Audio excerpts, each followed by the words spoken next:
I recently came across the idea of momentum over motivation. And what I've realized is that most people, including me, have been looking at motivation all wrong. What's interesting is that ancient wisdom, spirituality, and modern psychology all seem to agree that motivation is only needed to get us started. Once the wheels are in motion, momentum takes over. And it's momentum that's responsible for our growth. Think of it like a fire. To start a fire, you need fuel, which is your actions, and a spark, which is your motivation. If you leave it there, the fire dies out. And to reignite the fire, you need another spark, that motivation. But if, once it's lit, you keep adding fuel consistently, the fire becomes self-sustaining, and you no longer need that spark. Once the fire is blazing, you can throw almost anything onto it, and it will burn even brighter. And that's the power of momentum. It feeds itself. And even if you pause for a while, the fire doesn't die immediately. It keeps burning off the momentum that you've already built. You just need to keep feeding it before the embers fade completely. Motivation will always come and go. The key is to have the fire burning before the motivation wears off, so that you no longer need that spark. So how do we build momentum? Ancient wisdom. The Stoics and the Socratic thinkers before them were deeply rooted in ideas of discipline, purpose, and virtue through action. To them, inaction was a slow death of your destiny and a betrayal of your potential. But consistent action, especially towards virtue, wasn't just useful, it was the meaning of life. Plato once said, "Never discourage anyone who continually makes progress, no matter how slow, even if that someone is yourself." And that's because he understood that progress is the point, not perfection, and that the speed of growth is far less important than the direction you're heading. Focus on your next step, and the momentum will come. The Stoics echoed this view too. They didn't demand people go out and change the world. They simply taught to play your part, whatever that part may be. Epictetus said, "Remember, you are an actor in a play, written by the playwright. If you are to play the part of a poor man, make sure that you play it well." Epictetus isn't saying that if you're poor now, you must always be poor. He's saying that we all have our own path and our own starting point. Our job is to use what we have and build on that. In other words, your role is unique. You may not have money and influence now, but you have everything you need to get started.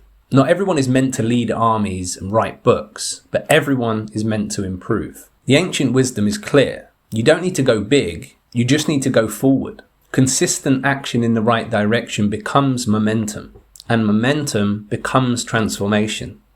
Modern wisdom. Modern psychology confirms this too. It says that motivation is unpredictable, but habits are dependable. Modern thinkers echo what Plato and the Stoics knew long ago. We now understand that motivation is a temporary emotion, and that momentum is a system, something you can build and rely on. Take psychology. Every time you complete a task, your brain releases dopamine. That's your internal fire being fed. James Clear, the author of Atomic Habits, put it best. He said, "You don't rise to the level of your goals, you fall to the level of your systems." This means that your goals don't carry you, but your habits do. And momentum isn't built by occasional bursts of motivation, but by tiny wins repeated with consistency. In psychology, there's a concept called behavioral momentum. It works just like physical momentum. Once a behavior is in motion, it's harder to stop. Researchers found that when somebody starts an achievable task, they're much more likely to continue and achieve harder ones. For example, if you sit down to read a sentence of a book, it's very likely that you'll read more than just one sentence. And in my case, once I'd made one YouTube video, I couldn't help but make more. This is because action reinforces identity. Every small win tells your brain, this is who I am and this is what I do. Over time, these actions build identity-based momentum, where you no longer need to ask if you feel up to it. You simply just do it because it's who you are now. Spiritual wisdom. In Buddhism, there's a concept called right effort. It teaches that progress on a spiritual path doesn't come from bursts of motivation or passion, but from steady, mindful action, choosing again and again to move in the direction of awakening. The Buddha said, Drop by drop is the water pot filled. Likewise, the wise man, gathering it little by little, fills himself with good. This is momentum in its purest form, not rushing things, not striving for the result, but showing up each day with intention. You don't wait for the perfect moment, you just take the next small step, and slowly those drops become a body of water. The Bible echoes this too. There's a verse that you'll find in Zechariah that says, "Do not despise these small beginnings, for the Lord rejoices to see the work begin." In other words, you don't need to wait until everything is perfect. God values the start, not the scale. And once you begin, he walks with you. Jesus also taught the power of small, consistent faith. He said, "If you have the faith as small as a mustard seed, nothing will be impossible for you." Even the smallest seed, if nurtured, will grow into something. You don't need endless motivation. You just need faith and consistency. If you're thinking about starting something new, don't overthink it.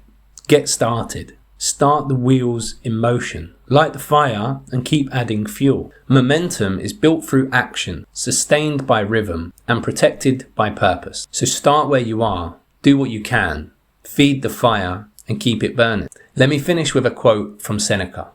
"Just as a fire does not grow cold at once when you throw on earth or water, but is smothered and still continues to glow, and if you apply a little fuel, blazes up again, so a mind that has been disciplined maintains heat even in adversity."